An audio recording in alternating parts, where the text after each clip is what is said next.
As President Trump continues to push the lie that the 2020 election was stolen, he's taken a new step to protect former administration officials and his allies who've been accused of working to overturn the election that Joe Biden won.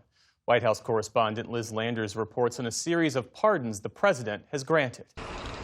The Justice Department announcing late Sunday evening that a slate of people involved in the alleged scheme to overturn the 2020 election results have been pardoned by President Trump.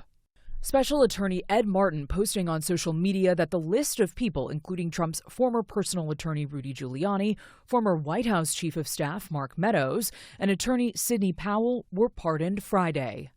In it, President Trump grants a, quote, full, complete, and unconditional pardon to nearly 80 people in order to end a, quote, grave national injustice perpetrated upon the American people after the 2020 election.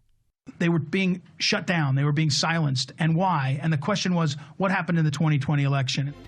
The president continues to maintain, without evidence, that the 2020 election was rigged and he won. After the 2020 election, Trump allies allegedly worked together in a coordinated effort, according to the House January 6th Select Committee, to submit alternate electors in key swing states like Arizona and Georgia that falsely certified Trump won the election. One of those pardoned, Jeffrey Clark, a former top Justice Department lawyer who pushed to keep Trump in power. He was indicted in Georgia in August 2023, along with Trump and more than a dozen others in an election racketeering scheme. He took to social media on Monday morning to say Trump had personally called him to tell him about the pardon, but also acknowledged his legal woes were not over. Presidential pardons only apply to federal crimes, making Trump's move largely symbolic. Giuliani, Clark, and others still face charges at the state level.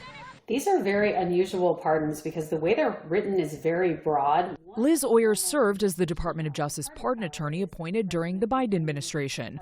Oyer says it's about the message Trump is sending. They've all been charged with crimes under state law. That's actually an area where the Constitution is very clear that the president does not have pardon power. So do you think these pardons really matter?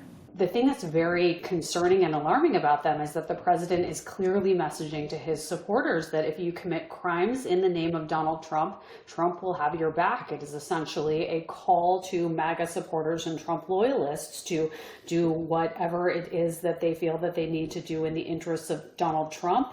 For the PBS News Hour, I'm Liz Landers.